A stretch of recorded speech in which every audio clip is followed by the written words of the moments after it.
one of the things that I have learned about Hillary Clinton is that one of her heroes, her mentors, was Saul Alinsky.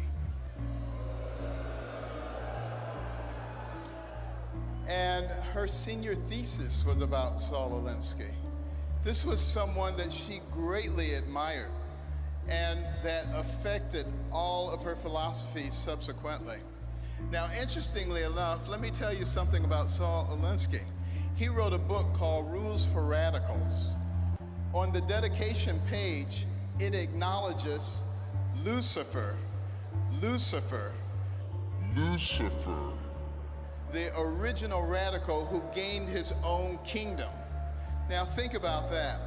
This is a nation where our founding document, the Declaration of Independence, talks about certain inalienable rights that come from our Creator. This is a nation where our Pledge of Allegiance says we are one nation under God. This is a nation. This is a nation where every coin in our pocket and every bill in our wallet says, "In God we trust." So are we willing to elect someone as president who has as their role model somebody who acknowledges Lucifer? Think about that. If we continue to allow them to take God out of our lives, God will remove himself from us. We will not be blessed, and our nation will go down the tubes.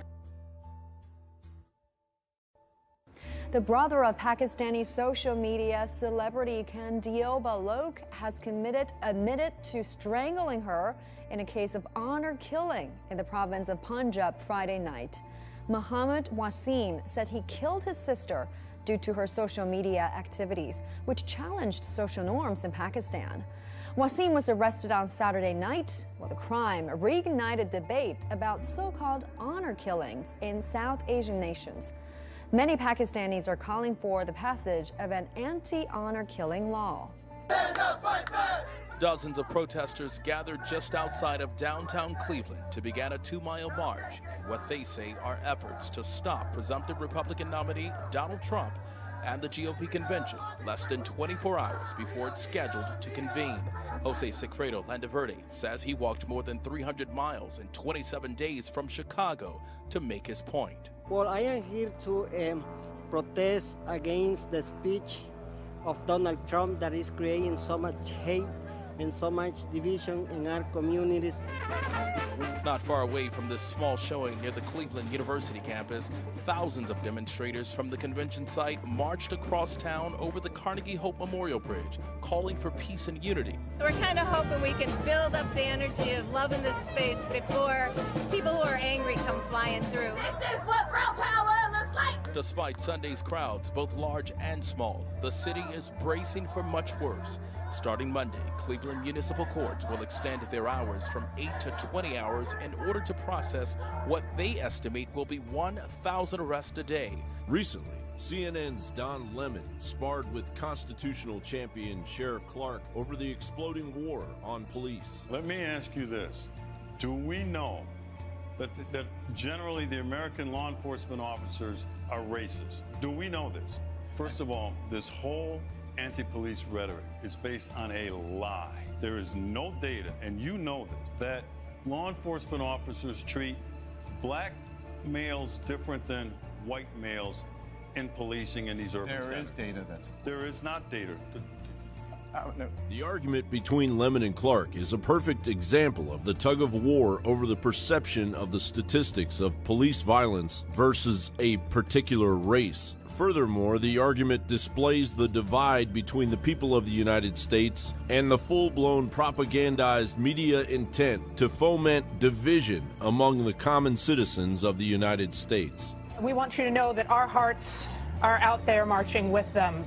Here at CNN, a panel of commentators moved by the protests put their own hands up after the grand jury decision. And that intent is becoming more and more apparent. Comedian and actor Kevin Hart recently pleaded with other celebrities to speak out on his Instagram. Hart wrote, "I'm asking that my other fellow celebrity friends, entertainers, producers, writers, directors, athletes, all take a day out of your schedule to simply talk and try to come up with a solution. I don't want to see a war in any way, shape, or form. I want to see change. I want to see the justice system change. I want to see people walk the streets without fear. The changes have to come from the top. We can do better, people. Don't let the media force a race war." Rapper Joey Badass echoed Hart's logic when he wrote, "What the government is doing amongst our people is downright disturbing, but not surprising. With all of the conflict and propaganda, I believe they are simply trying to start a civil war within the USA amongst black and white.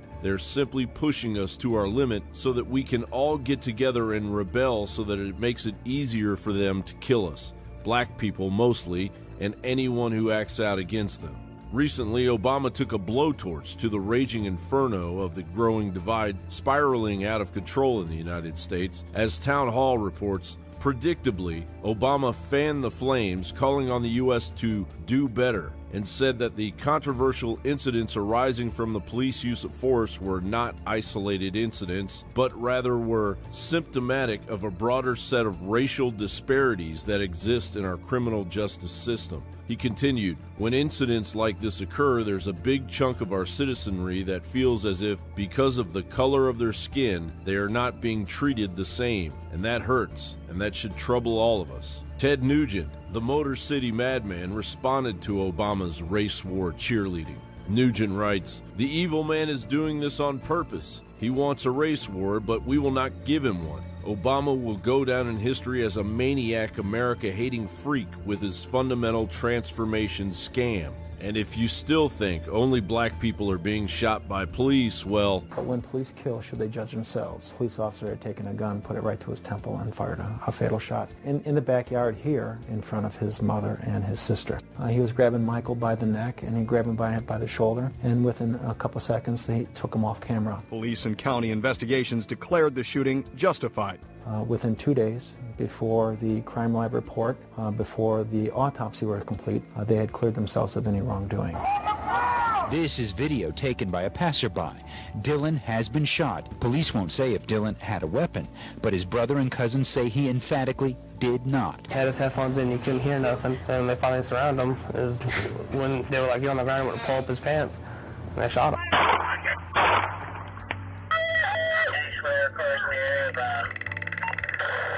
Arms out to the side. I don't have a weapon. Hey, get your hands behind your back. You're under arrest. You can't do that. Get your hands behind your back. Officer, what are you doing? Get your hands behind your back. You're under. Officer. Ow! He was lying in bed.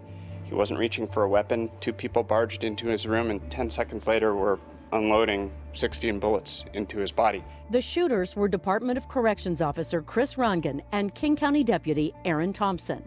They'd arrested a parole violator at this Auburn house, but surprised Theo Harris in bed, shooting him when they mistakenly thought he was reaching for a gun. Get your hands out! Get him out! Yeah, there's a race war, all right.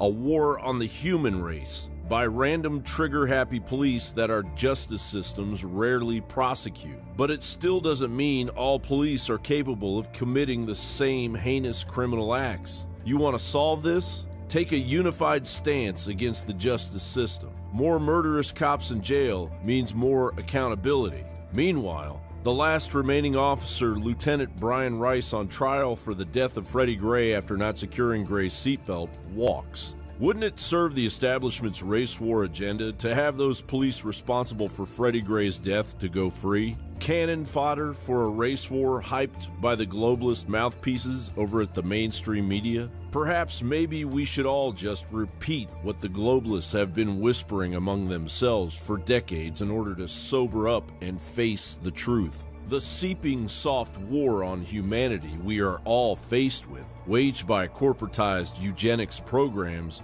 expresses the elitist sentiment that no lives matter, except for those of the elite, because full-scale eugenics programs are all around you. utilizing a monopolized handful of media conglomerates to generate fear and disinformation, all for the sake of pitting us all against each other. No lives matter. Think about it, George Soros-backed Black Lives Matter protesters, while you block traffic, putting your life and everyone else's in jeopardy.